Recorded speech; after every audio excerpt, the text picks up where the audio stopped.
అందరికీ నమస్కారం. ఎయిర్‌పోర్ట్ లోపల నుంచి బయటికి రాగానే ఎదురుగా కనపడిన క్యాబ్ ఎక్కి అడ్రస్ చెప్పి పోనివ్వమన్నాడు శశాంక్. కంపెనీ పని మీద అమెరికా వెళ్ళి 6 నెలల తర్వాత తిరిగి వస్తున్నాడు. అతను ఎన్నాళ్ల నుంచో చూస్తున్న అవకాశం దీప్తి తన జీవితంలోనికి రానే వచ్చింది. ఎంతో సంతోషంగా ఉండాల్సిన తను చాలా ఆదుర్దాగా ఉన్నాడు. తను వస్తున్నాడని దీప్తి ఎదురు చూస్తూ ఉంటుందని తెలుసు. కానీ ప్రస్తుతం అతను కూర్చున్న క్యాబ్ ఆమె దగ్గరకు కాకుండా తన తల్లిదండ్రులున్న ఇంటివైపు ప్రయాణిస్తుంది. ఇంతలో అతని సెల్ ఫోన్ మోగింది. ఆన్ చేసి హలో అని అన్నాడు. అటు నుంచి దీప్తి. ఇప్పుడే కారెక్కాను, ముందొకసారి మా పేరెంట్స్ని కలిసి వెంటనే వచ్చేస్తాను అని అన్నాడు శశాంక్. ఆమెకు అది ఆశాభంగమే. అదేమిటి అని ప్రశ్నించింది. వచ్చి చెబుతాను ప్లీజ్ అని అన్నాడు శశాంక్. నీ ఇష్టం అని విసురుగా సెల్ ఆఫ్ చేసింది దీప్తి. అతనికి అర్థమైంది దీప్తి అలిగిందని. అయినా అతను పెద్దగా పట్టించుకోలేదు. అతని ఆలోచనలు అన్నీ తల్లి మీదే. ఇప్పుడు ఎలా ఉందో ఏమో. తండ్రి ఫోన్లో విషయం చెప్పిన దగ్గర నుంచి 15 రోజులుగా ఆందోళన, అసహనంతోనే గడిపాడు శశాంక్. కానీ పనికి అంతరాయం కలగకుండా తనలో తనే తమాయించుకున్నాడు. అందుకే రాగానే మొదట తల్లిని చూడాలి అని బయలుదేరాడు. తను అమెరికాకి వెళ్ళేటప్పుడు పరిస్థితి అంతా బాగానే ఉంది. కానీ ఇప్పుడెలా? దాదాపు గంట తర్వాత కారు అతడి ఇంటి ముందు ఆగింది. తనతో తెచ్చుకున్న పెద్ద సూట్ కేస్ కిందకు దించి దాన్ని తోసుకుంటూ గబగబా లోపలికి వెళ్ళాడు. తలుపు తీసే ఉన్నాయి. లోపలికి అడుగు పెట్టడంతోనే అమ్మా అమ్మా అని పిలుస్తూ తల్లి గదిలోకి వెళ్ళబోయాడు. ఇంతలో శశి అన్న పిలుపు వినిపించిన వైపు చూసి ఆశ్చర్యపోయాడు. గది గుమ్మం బయటే వీల్ చైర్లో కూర్చొని ఉంది జయంతి. 6 నెలల్లో చాలా తేడా వచ్చింది. తల్లి బాగా చిక్కిపోయింది. అందుకు కాదు శశాంక్ ఆశ్చర్యపోయింది. తన చిన్నతనం నుండి చూస్తున్న తల్లి ఉంటున్న గది కాదది. జయంతి దగ్గరకు వెళ్ళి మోకాళ్ళ మీద కూర్చొని ఆమెను దగ్గరికి తీసుకున్నాడు. కొడుకుని చూడగానే దుఃఖం వచ్చేసింది జయంతికి. ఏడ్చేసింది. ఊరుకో అమ్మా, అయినా నువ్వు ఈ గదిలో ఉన్నావేమిటమ్మా అని అడిగాడు శశాంక్. జయంతి మాట్లాడలేదు. అమ్మా మాట్లాడవేం అని మళ్ళీ ప్రశ్నించాడు. జయంతి మౌనంగా ఎదురుగా ఉన్న గదివైపు చూపించింది. అప్పుడే తలుపులు తెరుచుకున్నాయి. తండ్రి చక్రధర్ బయటికి వస్తున్నాడు. వెనకాల ఒక స్త్రీ కూడా ఉంది. చక్రధర్ అంటున్నాడు, శాంతి టిఫిన్ పెట్టేస్తే బయటికి వెళ్ళి గంటలో వస్తాను అని డైనింగ్ టేబుల్ దగ్గర కూర్చున్నాడు. తండ్రిని చూసి అప్రయత్నంగా లేచి నిలబడి నాన్న అని అన్నాడు మెల్లగా. చక్రధర్ శశాంక్ను చూసి ఓ శశి వచ్చావా, ప్రయాణం బాగా జరిగిందా అని అడిగాడు ముక్తసరిగా. తండ్రి కంఠంలో అంతకు ముందున్న ఆపేక్ష కనిపించలేదు. శశాంక్ ఆ విషయం స్పష్టంగా గమనించాడు. ఒకసారి తల్లి వైపు, తండ్రి వెనకాల ఉన్న ఆ స్త్రీ వైపు చూశాడు. ఆమెను చూడగానే చాలా కృతకంగా అనిపించింది. శశాంక్ తేరుకొని నాన్న మీతో మాట్లాడాలి అని అన్నాడు. ఇప్పుడేగా వచ్చావు, రెస్ట్ తీసుకో, తర్వాత మాట్లాడుకోవచ్చు అని అన్నాడు చక్రధర్.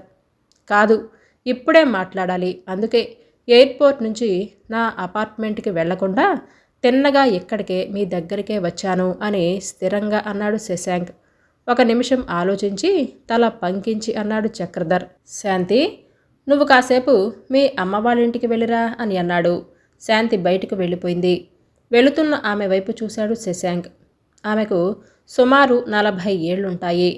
చెప్పు శశి, ఏం మాట్లాడాలి? ఎవరు నాన్న ఆవిడ సూటిగా అడిగాడు శశాంక్. అదేంటి, నీకు ఫోన్ చేసి చెప్పానుగా, వరుసకి నీకు తల్లే, మేమిద్దరం కలిసి ఉంటున్నాం అని అన్నాడు చక్రధర్. ఆ మాటలకి కంపరంగా చూశాడు శశాంక్.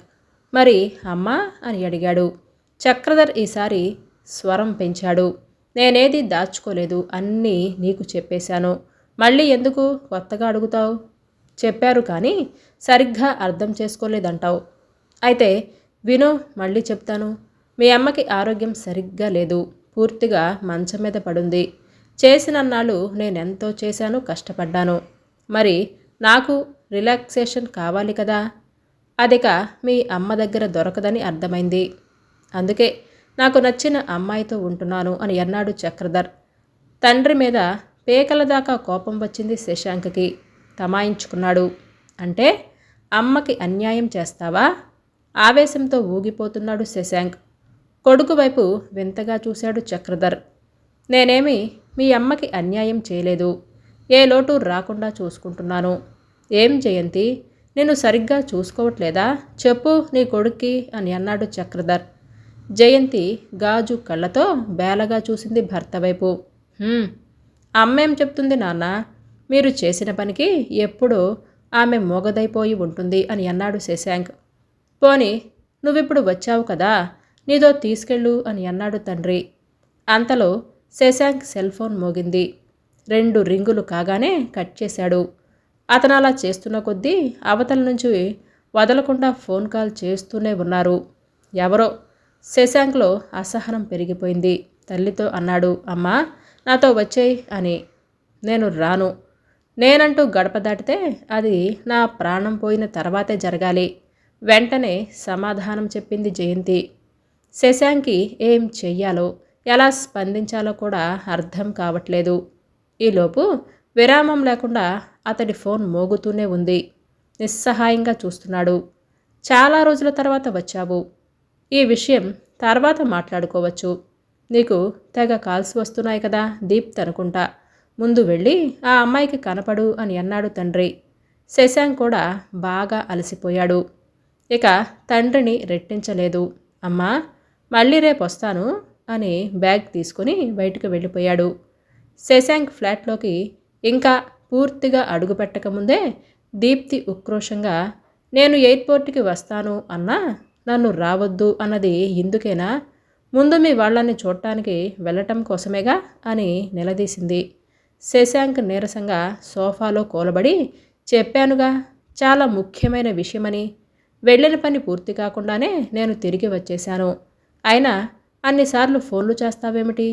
నీకు ముందే చెప్పాను కదా అని విసుగ్గా అన్నాడు. నా భయం నాకుండదా అని అంది దీప్తి. శశాంక్ కళ్ళు మూసుకున్నాడు. దీప్తి శశాంక్ పక్కనే కూర్చుంది. అతడు ఎందుకో మదన పడుతున్నాడని అర్థం చేసుకుంది. మెల్లగా అతని ముఖం తన వైపు తిప్పుకొని, ఇంతకీ ఏం జరిగింది అని లాలనగా అడిగింది. తన తండ్రి చేసింది మొత్తం ఆమెకు చెప్పాడు శశాంక్. ఇద్దరూ ఎంతో అన్యోన్యంగా ఉండేవారు. అకస్మాత్తుగా మా నాన్నగారు ఎందుకలా మారిపోయారు, ఎందుకలా ప్రవర్తిస్తున్నారో అర్థం కావట్లేదు. ఇదంతా నేను జీర్ణించుకోలేకపోతున్నాను అని అన్నాడు. అంతా విని, నాకు అంకుల్ చేసిన దాంట్లో తప్పేమీ కనపడటం లేదు అని అంది దీప్తి. ఏంటి అని అంటూ శాంతం లేచి నిటారుగా కూర్చున్నాడు శశాంక్. తప్పేమీ లేదా? అది ఈ వయసులో. చిన్నగా నవ్వింది దీప్తి. వయసుతో పనేంటి? ఆ వయసులో ఏది ఆశిస్తున్నారో అది దక్కకపోతే ఎవరైనా తమకు నచ్చిన నిర్ణయాలే తీసుకుంటారు. చాలా తేలికగా చెప్పిందామే. శశాంక్కి కోపం వచ్చింది. విసురుగా లేచాడు. వాళ్ళకి పెళ్ళై 30 సంవత్సరాలైంది. మనలాగా వాళ్ళేమీ పెళ్లి కాకుండా కాపురం చెయ్యట్లేదు అని అన్నాడు. దీప్తి అంతే విసురుగా లేచి, అయితే ఏమిటి? నాకందుకే స్వేచ్ఛ లేని అలాంటి బంధాలంటే అసహ్యం. ప్రతిదానికి జవాబుదారితనంగా ప్రవర్తించాలి. దానికి ప్రేమ, ఆప్యాయత అనే ముసుగు తగిలించుకొని బతికేస్తూ ఉంటారు. మా పేరెంట్స్ కూడా అంతే. అంకుల్ ఇప్పటికైనా ఈ విషయం తెలుసుకున్నారని నువ్వు సంతోషించు అని అంది. ఏం మాట్లాడుతున్నావు దీప్తి? మరి మా అమ్మ సంగతేమిటి? ఆమె ఏమైపోవాలి? ఒక్క క్షణమాగి, అది ఆవిడ తీసుకోవాల్సిన నిర్ణయం అని లోపలికి వెళ్ళిపోయింది దీప్తి. ఆ రాత్రి శశాంక్కి ఎంతకీ నిద్ర పట్టలేదు. ఎంతో కాలంగా ఎదురు చూసి ఆ అవకాశంతో విదేశాలకు వెళ్ళి వచ్చాడు. ఏమాత్రం ఆ ఆనందాన్ని నిలవనీయకుండా చేస్తున్నాయి తన కుటుంబ పరిస్థితులు. గాఢంగా ప్రేమించిన దీప్తి చెంతనే ఉంది.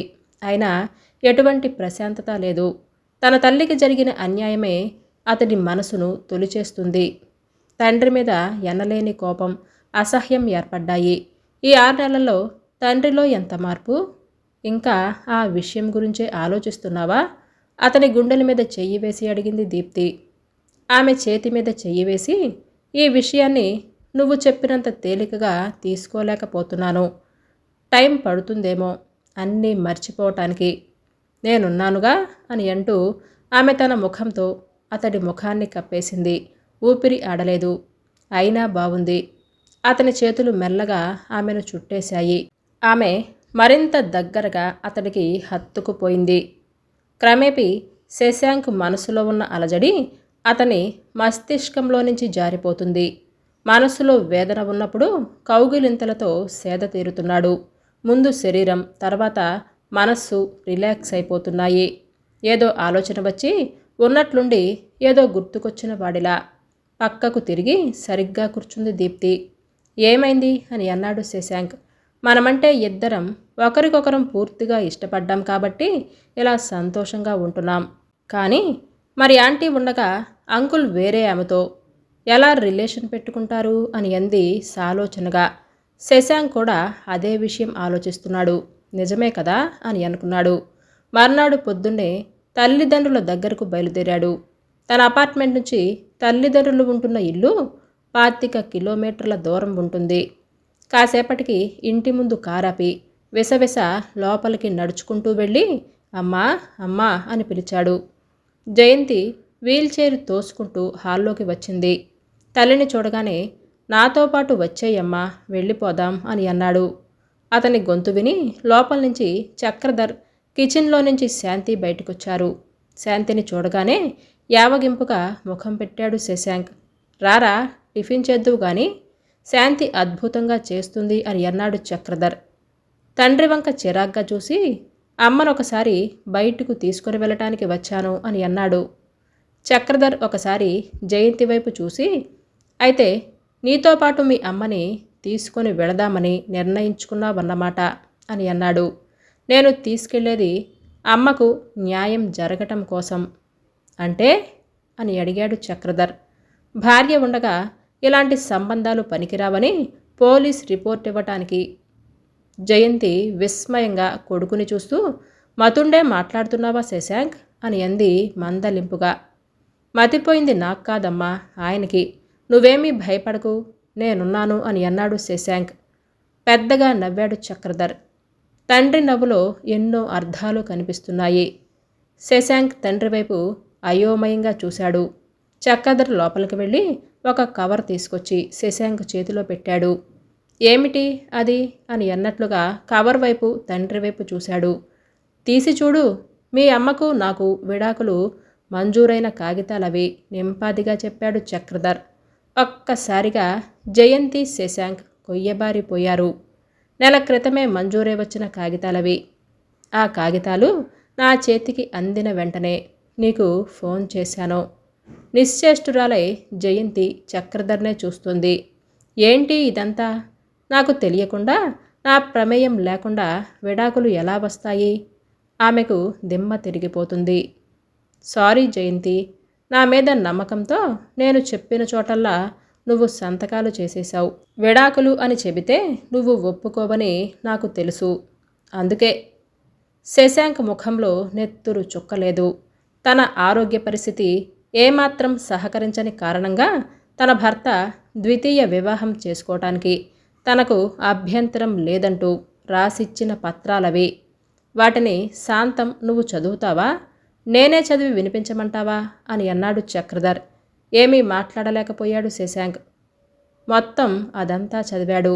తండ్రి చెప్పింది నిజమే. అప్పుడే నాకు శాంతితో పరిచయం ఏర్పడింది. ఆమెకు కూడా వివాహం కాలేదు. ఆమెకు అవన్నీ విడమర్చి చెప్పాను. ఇప్పుడు మాకు ఎటువంటి అభ్యంతరాలు లేవు కాబట్టి ఇద్దరం సహజీవనం చేస్తున్నాం అని అన్నాడు చక్రధర్. దిగ్భ్రాంతితో తండ్రిని చూశాడు శశాంక్. జయంతి పరిస్థితి కూడా అలాగే ఉంది. భయానకమైన నిశ్శబ్దం అలుముకుంది. ఆ గదిలో చాలా సేపటి వరకు ఆ స్తబ్దత అలాగే ఉండిపోయింది. శశాంకే మొదట తేరుకున్నాడు. ఇప్పుడు అతని వదనం దైన్యంగా మారిపోయింది. ఎందుకు నాన్న ఇంత పాషాణంగా మారిపోయారు? అమ్మంటే ఎంత ప్రేమగా ఉండేవారు మీరు. అదంతా నాకు తెలియదా? ఆ ప్రేమంతా ఏమైపోయింది మీలో? అలాంటిది మీరు ఇలా చక్రధర్ శాంతి వైపు చూశాడు. శాంతి అర్థం చేసుకుని బయటికి వెళ్ళిపోయింది. శశాంక్ ఉద్వేగంగా అన్నాడు, మీరు నా హీరో నాన్న. ఎన్నో విషయాలలో మిమ్మల్ని స్ఫూర్తిగా తీసుకున్నాను. కానీ ఈ విషయంలో ఒక కొడుకుగా నాకు ప్రేరణ ఇచ్చింది మాత్రం నువ్వేరా శశాంక్ అని అన్నారు చక్రధర్. చివ్వున తలెత్తి నేనా అని అన్నాడు శశాంక్ దిగ్భ్రాంతిగా వ్యక్తం చేస్తూ. అవును, ముమ్మాటిగా నువ్వే. ఎవరైనా తల్లిదండ్రుల్ని పిల్లలు ఆదర్శంగా తీసుకుంటారు, కానీ నేను మాత్రం నిన్నే ఆదర్శంగా తీసుకున్నాను. ఒక విధంగా నీకు థ్యాంక్స్ చెప్పాలి. ఎన్నాళ్ళు నేను జీవితాన్ని ఎంత వృధా చేసుకున్నానో. తండ్రి అన్నదేమిటో శశాంక్కి అర్థం కాలేదు. తండ్రి వంక ప్రశ్నార్థకంగా చూశాడు. నీకు 8 ఏళ్ల వయసుండగా మీ అమ్మకి ప్రమాదం జరిగింది. 2 కాళ్ళు పోగొట్టుకుంది. అప్పట్నుంచి వీల్చైరే ఆమెకు తోడు. ఆ పరిస్థితుల్లో ఆమెకు ఎలాగూ సుఖం లేదు. తనతో పాటు నాకు కూడా ఎలాంటి సుఖం లేకుండా చేసింది. ఇక నేనిప్పుడు ఆ సుఖాన్ని పోగొట్టుకోదలుచుకోలేదు. నువ్వంటూ ఉంటావే ప్రాక్టికల్గా ఆలోచించమని. అలా ప్రాక్టికల్గా ఆలోచించినప్పుడు నాకు అనిపించింది, ఎంతకాలం పిచ్చి పిచ్చి త్యాగాలతో సమాజానికి భయపడి మీ అమ్మకు సేవలు చేస్తూ కాలాన్ని గడుపుతూ నన్ను నేను పోగొట్టుకున్నాను అని అనిపించింది. అందుకే ఇలాంటి నిర్ణయం తీసుకున్నాను అని అన్నారు చక్రధర్. పాలిపోయిన శశాంక్ ముఖం తర్వాత మెల్లగా అతని కళ్ళలో నుంచి నీళ్లు రాసాగాయి. జయంతికి కూడా ఏడుపొచ్చేసింది. పెద్దగానే రోదించింది. ఇద్దరిని మార్చి మార్చి చూస్తున్నాడు చక్రధర్. అతని కళ్ళు అభావంగా ఉన్నాయి. కాసేపటికి శశాంక్ 2 కళ్ళు తుడుచుకొని తండ్రి దగ్గరికి వెళ్ళి అతని 2 చేతులు తన చేతుల్లోకి తీసుకొని, అర్థమైంది నాన్న, మీరెందుకిలా మాట్లాడుతున్నారో. నన్ను క్షమించండి, నేను చేసింది తప్పే అని అన్నాడు. అతన్ని మధ్యలో ఆపి, తప్పు నీది కాదు శశాంక్, తప్పంతా నాదే అని అన్నాడు చక్రధర్. నాన్నా, మీరు అని ఏదో అనబోయాడు. నన్ను మాట్లాడనివ్వు, ఆలోచించే చెబుతున్నా, తప్పంతా నాదే. నువ్వేదడిగితే అది ఇస్తూ నిన్ను ప్రోత్సహించాను. నీ కెరీర్కే ప్రాధాన్యత ఇస్తూ నీకోసమే తెగ తాపత్రయపడ్డాను. కానీ ప్రపంచానికి సంబంధం లేకుండా చేస్తున్నానని తెలుసుకోలేకపోయాను. మన సంప్రదాయాలు అన్నీ నీకు అలవాటు చేయకపోవటం నా తప్పే. మన కట్టుబాట్లు, నీతి నియమాలు, ముఖ్యంగా తల్లి లాంటి మన భాష మీద మమకారం పెంచకపోవటం నాదే నేరం. నువ్వు ఇంగ్లీష్లో మాట్లాడితే మురిసిపోయానే కానీ మన సంస్కృతికి నిన్నెంత దూరం చేస్తున్నానో తెలుసుకోలేకపోయాను. ఎంతసేపు చదువు చదువు అని నిన్నొక యంత్రంలా తయారు చేశాను. నిన్ను పోటీ తత్వంతో పెంచాను, కానీ నీలో ప్రేమతత్వాన్ని నింపలేకపోయాను. దానివలన మృదుత్వం, సున్నితత్వం లేకుండా పోయింది. అందుకే ఈరోజు ఇలాంటి పరిస్థితి ఎదురైంది. సంప్రదాయాలు, కట్టుబాట్ల, అవి నా జీవితానికి అవసరమా నాన్నా? అవసరమే. ఈ కట్టుబాట్లు మనల్ని కాపాడే కవచం లాంటివి. జీవితంలో మనం వేసే అడుగులు తడబడకుండా ఆలంబనగా ఉంటాయి. నీకు ఒక వయసు రాగానే నాతో పాటు కలిసి డ్రింక్ చేస్తే నేనొక తండ్రిలా కాకుండా నిన్ను స్నేహితుడిలా చూసుకుంటున్నానని, అదేదో పరమ అద్భుతమైన విషయం అయినట్లుగా భావించి మా ఫ్రెండ్స్ అందరికీ గర్వంగా చెప్పేవాడివి. ఎంత అజ్ఞానంగా ప్రవర్తించానో నాకు ఇప్పుడు తెలుస్తుంది. ఎన్నాళ్ళు నీకు స్వేచ్ఛ ఇచ్చాను అని అనుకున్నాను తప్ప అది మితిమీరిన విచ్చలవిడితనం అవుతుందని నేను అస్సలు ఊహించలేదు. తండ్రిప్పుడు శశాంక్కి ఒక కొత్త వ్యక్తిలా కనిపిస్తున్నాడు. ఆయన మాటల్లో ఏదో కొత్తదనం కనిపిస్తుంది. నేనే కాదు, నాలాంటి తండ్రులు చేసే తప్పే ఇది. నువ్వేదడిగినా నేను ఏనాడు కాదనలేదు.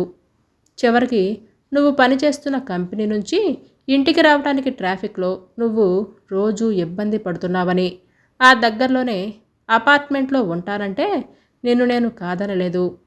నీ మీద ఎన్నో ఆశలు పెట్టుకుంటే నువ్వు మాత్రం చాలా తేలికగా ఎవరో ఒక అమ్మాయిని తీసుకొని వచ్చి ఇవాళ నుంచి తను నువ్వు సహజీవనం చేస్తున్నాము అని చెప్పావు. మా నమ్మకాల మీద కొట్టిన దెబ్బ నుంచి ఇప్పటికీ మేము కోలుకోలేకపోతున్నాము. నాన్న, మీరందరిలా కాకుండా నన్ను అర్థం చేసుకుంటారు అని అనుకున్నాను అని శశాంక్ గొనిగాడు. అలాంటి పనులు ఏ తండ్రి ఒప్పుకోడు.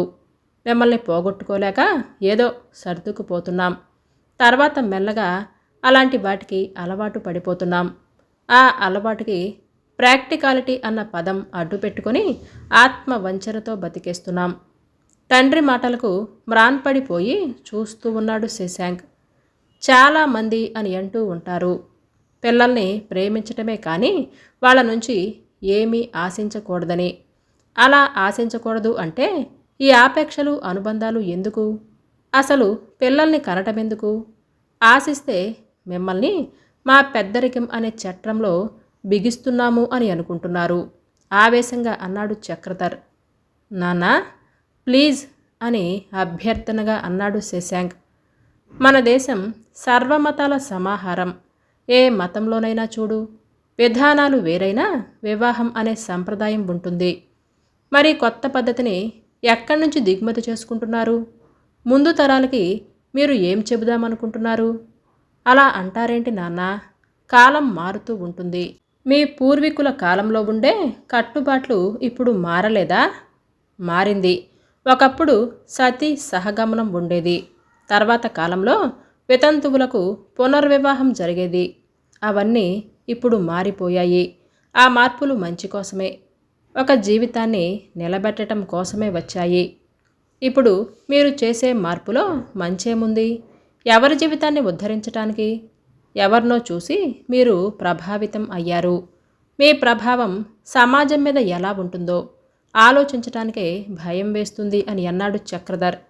ఎప్పుడూ నవ్వుతూ చుట్టుపక్కల వాళ్ళని నవ్విస్తూ ఉండే తండ్రిలో ఎంత ఆవేశాన్ని, ఆవేదనని చూడలేదు శశాంక్. చక్రధర్ ఇలా అన్నాడు, పోనీ జీవితాంతం కలిసి ఉంటామన్న నమ్మకం మీకైనా ఉందా?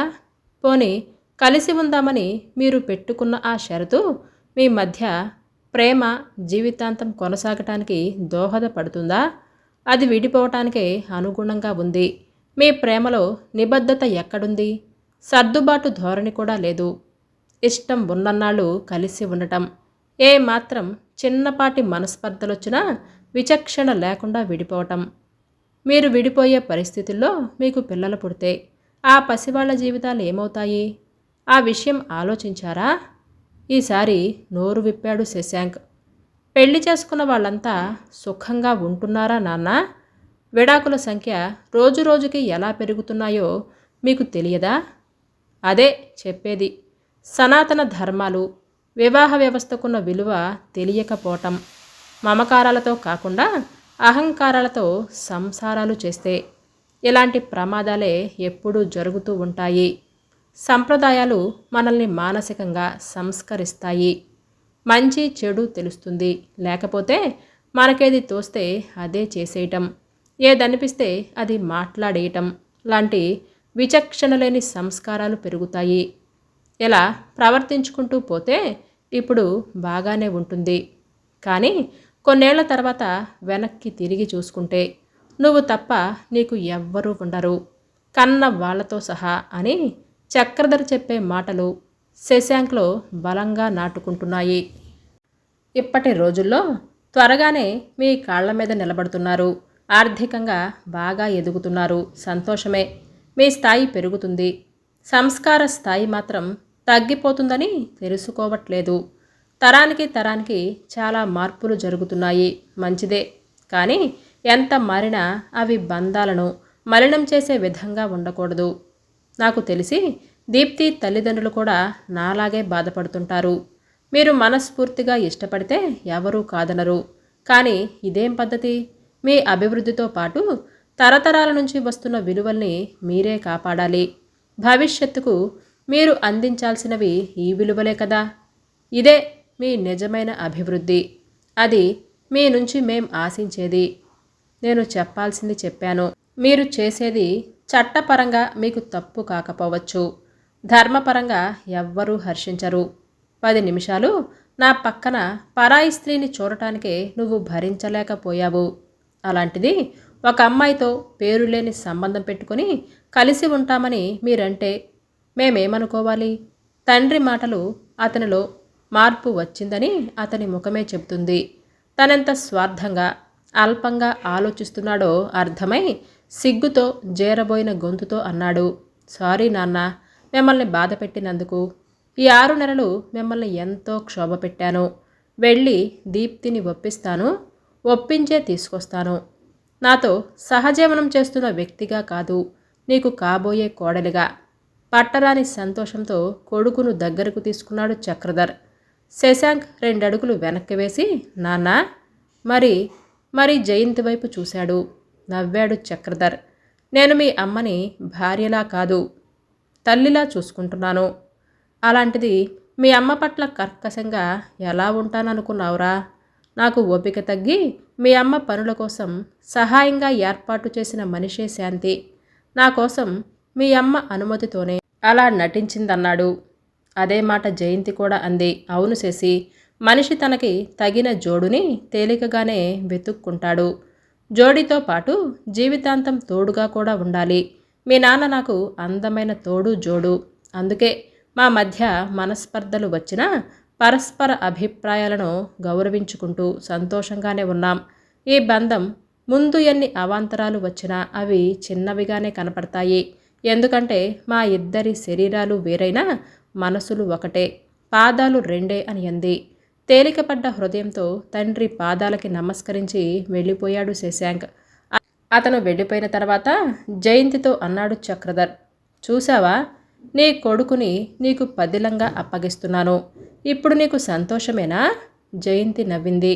అంతలోనే చురుగ్గా చూసి, వాడిలో మార్పు తీసుకొని రావటం కోసం నన్ను శాంతిని మౌనంగా ఉండమన్నారు. మరి ఆ విడాకుల కాగితాలు ఎక్కడి నుంచి తీసుకొచ్చారు? నిజంగానే నాతో విడిపోదాము అని అనుకున్నారా?